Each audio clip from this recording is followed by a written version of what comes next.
বাজান, এতক্ষণ পর্যন্ত আপনাদেরকে আমি বহু কথা বলেছি, এক একটা করে উদাহরণ দিয়েছি। এ বন্ধু, এ বাবাজি, আপনি কেন আল্লাহকে বিশ্বাস করবেন না? কেন আপনি মসজিদে আসবেন না? কেন আপনি আপনার সন্তানকে মাদ্রাসায় পড়াবেন না? কেন আপনি আপনার সন্তানকে আলেম বানাবেন না? কেন আপনি আপনার সন্তানকে দ্বীনি শিক্ষায় শিক্ষিত করবেন না? আপনার চোখের সামনে ঘটে যাচ্ছে যে সন্তান কি ডাক্তার বানাইলেন, ইঞ্জিনিয়ার বানাইলেন, ম্যাজিস্ট্রেট বানাইলেন, কিন্তু আজকে আপনি প্রতিষ্ঠিত হওয়ার পর সে আপনার খবরও নেয় না, আপনার সেবাও করে না, বরং আপনাকে বৃদ্ধাশ্রমে পাঠিয়ে দেয়, আপনার সাথে খারাপ আচরণ করে। এই জন্য রে বন্ধু, আমরা লক্ষ্য করে দেখেছি এখন অধিকাংশ মাদ্রাসাগুলোর মধ্যে এমপি সন্তানরা মাদ্রাসায় পড়ে। অধিকাংশ মাদ্রাসার মধ্যে আমি দেখেছি বড় বড় পুলিশের সন্তানদেরকে মাদ্রাসায় পড়ায়, উকিলদের সন্তানদেরকে মাদ্রাসায় পড়ায়। তাদের একটাই কথা, হুজুর আমার টাকার অভাব নাই, আমার পয়সার অভাব নাই, আমার সম্পদের অভাব নাই, আমার সন্তান যদি পড়াশোনা নাও করে, আমার সন্তান যদি কামাই রুজি নাও করে, এই টাকা দিয়ে তার জীবন শেষ হয়ে যাবে, কিন্তু আমার সন্তানকে আমি একজন আলেম বানাইতে চাই, অথবা আমি আমার সন্তানকে একজন দিনদার বানাইতে চাই। বাজান, ইব্রাহিম আলাইহিস সালাম স্বপ্নে দেখলেন তার প্রিয় বস্তু সন্তানকে জবাই করতে বলতেছে। দেখেন সন্তানকে কেমন ভাবে তৈরি করেছেন, সন্তানকে কেমন তৈরি করা দরকার, সন্তানকে কেমন আল্লাহওয়ালা বানানো দরকার। ইব্রাহিম সাল্লাম সন্তানকে ডেকে বলে, সন্তান, আমার আল্লাহ তো আমাকে জানাইছে আমি আমার প্রিয় বস্তুকে যেন কুরবানি করি। সন্তান ইসমাইল, তুমি শুনে নাও, আমার প্রিয় হইলা তুমি সন্তান, তাহলে তোমাকে আমার আল্লাহ কুরবানি করতে বলেছে। সন্তান ডেকে বলে, আব্বু, আমার আল্লাহ আপনাকে যেই অর্ডার দিয়েছে, যেই অনুমতি দিয়েছে, আব্বু আপনি দেরি করবেন না, আপনি আমাকে জবাই করুন, আমি ধৈর্যশীলদের পরিচয় দিয়ে পরীক্ষা দিয়ে দিব। সুবহানাল্লাহ। আমার বন্ধুরি, ইব্রাহিম সাল্লাম সন্তানকে নিয়ে লম্বা ঘটনা সংক্ষিপ্ত করে দিলাম। তিনি সামনে হেঁটে যান, ইসমাইল সাল্লাম পিছনে হাঁটতে হাঁটতে মিনা প্রান্তরে যখন গেছেন, মিনা প্রান্তরে যাইয়া ইসমাইল সাল্লামের বাবা ইব্রাহিম সাল্লাম যখন দ্রুত হেঁটে যাচ্ছে, সন্তান পিছনে পড়ে গেছে। মিনার প্রান্তরের প্রথম কিনারায় যখন দাঁড়াইছে, শয়তান সামনে আইসা বলে, ও ইসমাইল, এখনো সময় আছে, তুমি চলে যাও, এখনো সময় আছে, তুমি পিছনে হটে যাও, তোমার বাবা তোমাকে হত্যা করবি, তোমার বাবা তোমাকে আজকে জবাই করে ফেলবে। ইসমাইল সাল্লাম ডেকে বলে, ও শয়তান, শুনে নাও, আমার আল্লাহর হুকুম পালন করার জন্য আমার বাবা আমাকে নিয়ে যায়। দুনিয়ার জমিনে কত মানুষ আছে, আমার আল্লাহ কাউরে কবুল করে নাই, আল্লাহ তাআলা আমারে কবুল করছে, আর তুমি আমাকে নেক কাজে বাধা দিতেছো, তুমি কখনো ভালো হতে পারো না, তুমি হইলা শয়তান, তুমি দূর হয়ে যাও। তিনি পাথর নিয়ে কঙ্কর নিক্ষেপ করলেন একবার।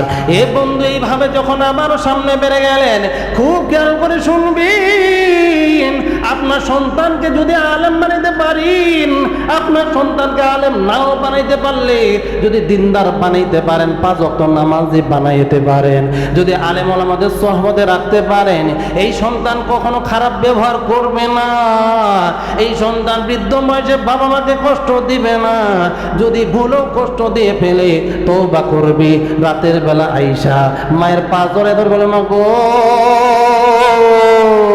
আমি বুঝি নাই গো মা, আমার ভুল হয়েছে গো মা, আমারে মাফ কইরা দাও।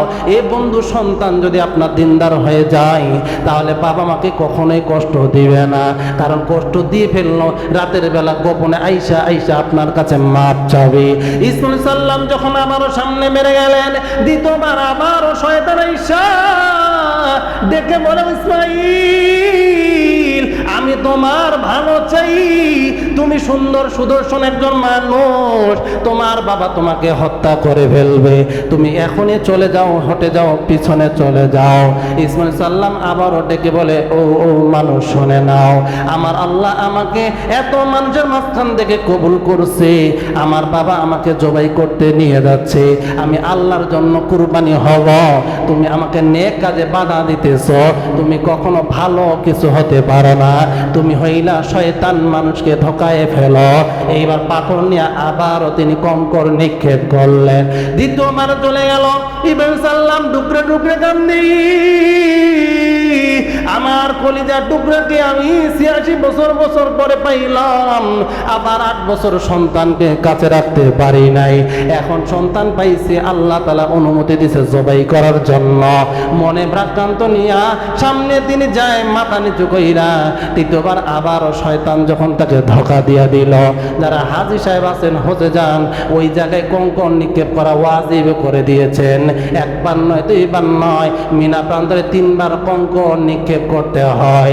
এ বন্ধু বাবাজি, দেখতে দেখতে যখন তারা জায়গা মতো পৌঁছায় গেল, ইসমাইল সাল্লাম নিজে শয়ন করলেন। ইব্রাহিম সাল্লাম চাকু হাতের মধ্যে নিয়া ইব্রাহিম আলাইহিস সালাম ইসমাইল সাল্লামের গলার উপরে রাখলেন। যখনই ছুরি চালাইতে যায়, আল্লাহু আকবার বলে ছুরি চালায়, কিন্তু ছুরি কাটে না। ব্যাপার কি? ইব্রাহিম সাল্লাম ছুরিটা হাতে নিয়ে দেখে ধার কি কম আছে নাকি, কিন্তু দেখে না না, প্রচন্ড ধার। আবারও সন্তানের গলায় ছুরি চালায়, কিন্তু ছুরি চলে না।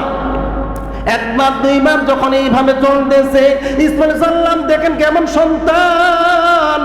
আপনার সন্তানকে যদি দিনদার বানাইতে পারেন, আপনার সন্তানকে মসজিদে আসার সময় হাতটা টাইনা নিয়ে যদি মসজিদের বারান্দায় ঢুকাইতে পারেন, তাহলে সন্তান কেমন হবে আপনাদেরকে এইটাই বুঝাইতে চাইতেছি। এ বন্ধু, এ বাবাজি, সন্তান ডেকে বলে, আব্বু আমার প্রেমে পড়িয়া, আমার মায়ায় পড়িয়া আপনি হয়তো বা ছুরি শক্তি দিয়া চালাইতে পারতেছেন না, আয় আব্বু আমার জামাটা নেন, আপনার চোখের মধ্যে বেঁধে দেন, হতে পারে আপনার মায়া কাজ করবে না, আর চাকু আমার গলার উপরে চলে যাবে।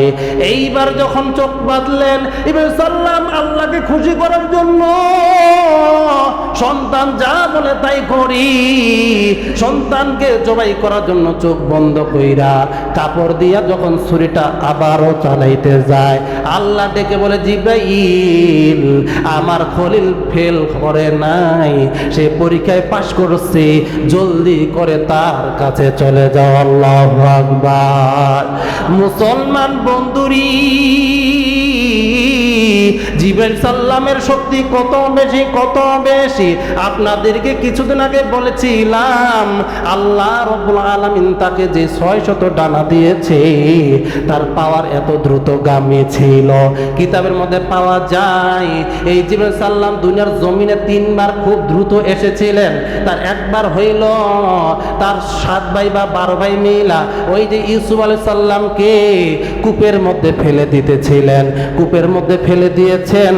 এই নবী পানির মধ্যে পড়তেছে, তলে যাবে তলে যাবে, আল্লাহ বলে, ও জিব্রাইল তারে বাঁচাও, তুমি বাঁচাও।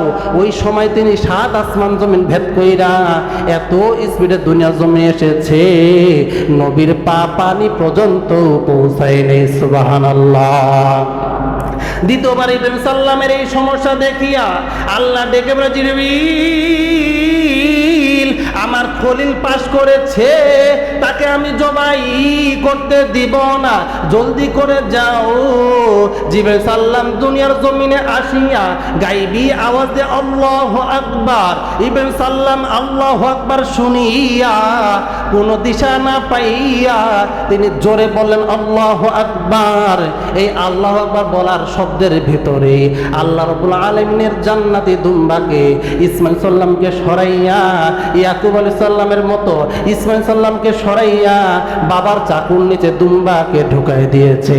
এইবার জিবরাইল পাশ থেকে ডেকে বলে, লা ইলাহা ইল্লাল্লাহ ওয়াল্লাহু আকবার। এই শব্দ যখন জিবরাইল সাল্লাম বলেছে, ইব্রাহিম সাল্লাম এইবার চাকুটা নিয়ে বলে আল্লাহু আকবার।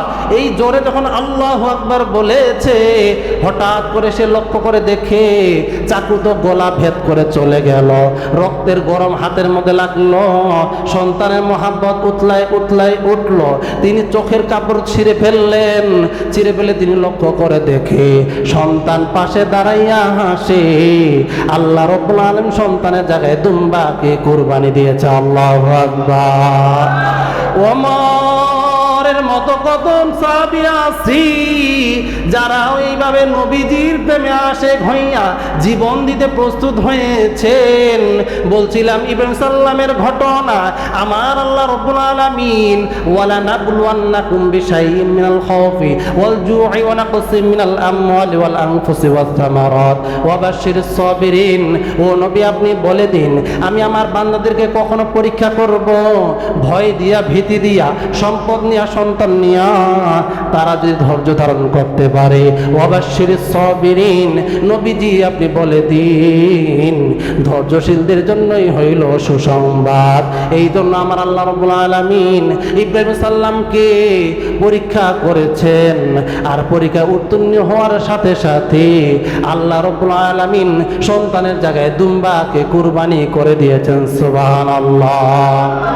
এই জন্য আপনার আমারও মাঝে মধ্যে এমন হবে, বিভিন্ন পরীক্ষায় পড়ে যাবেন, কোনো সমস্যা নাই, এরপরও আপনি পরীক্ষায়, এরপরও আপনার বিপদ, এরপরও আপনি ঋণী, আপনার অভাব দূর হয় না। এর কারণ হলো আল্লাহ তাআলা আপনাকে পরীক্ষা করবেন। পরীক্ষায় যদি উত্তীর্ণ হতে পারেন, ওয়া বাশশিরিস সাবিরিন, আল্লাহ তাআলা আপনাকে সুসংবাদ দিবে। কারণ ধৈর্যশীলদের জন্য হইল সুসংবাদ। এটা কাদের জন্য? আপনি আপনার সন্তানকে কিভাবে পালন করবেন। দেখেন যে সন্তানকে বলছে, বেটা আমি স্বপ্নে দেখেছি যে আমি তোমাকে কুরবানি করতেছি, আমার আল্লাহ তোমাকে কুরবানি করার আদেশ দিয়েছে। সন্তানও সুন্দরভাবে বলে, বাবা খেলতেছে, সন্তান খেলাধুলা করতেছে, এই অবস্থায় বলতেছে, বাবা কোনো সমস্যা নাই, তোমার রব আমার মালিক যেহেতু বলেছে আমাকে কুরবানি করার জন্য, আমি সন্তানও আমার গলা দিয়া দিলাম। ও বাবা, আপনি আমাকে ওই সময় ধৈর্যশীলদের অন্তর্ভুক্ত পাবেন। আরে বন্ধু, এই সন্তান কখন হবে? যখন আপনি আপনার সন্তানটাকে মসজিদে টাইনা নিয়ে আসবেন, যখন আপনি তাকে দ্বীনের উপরে রাখবেন, যখন তাকে কোরআন হাদিস শিখাবেন।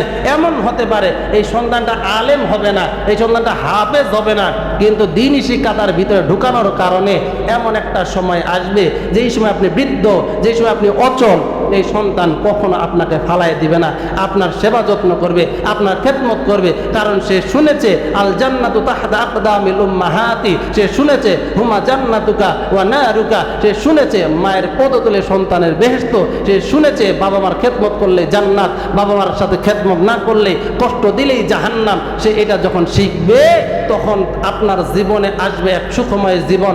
দুনিয়ার জমিনে কষ্ট করে সন্তানকে বড় করতে গিয়ে আপনার রক্ত ঘাম যেভাবে আপনি ঝরিয়েছেন, বৃদ্ধ বয়সে আল্লাহ তাআলা আপনাকে দুনিয়ার জমিনে জান্নাতি হালতে রাখবেন। কথা বলুন ঠিক কিনা? এই জন্য আমরা আমাদের সন্তানদেরকে এই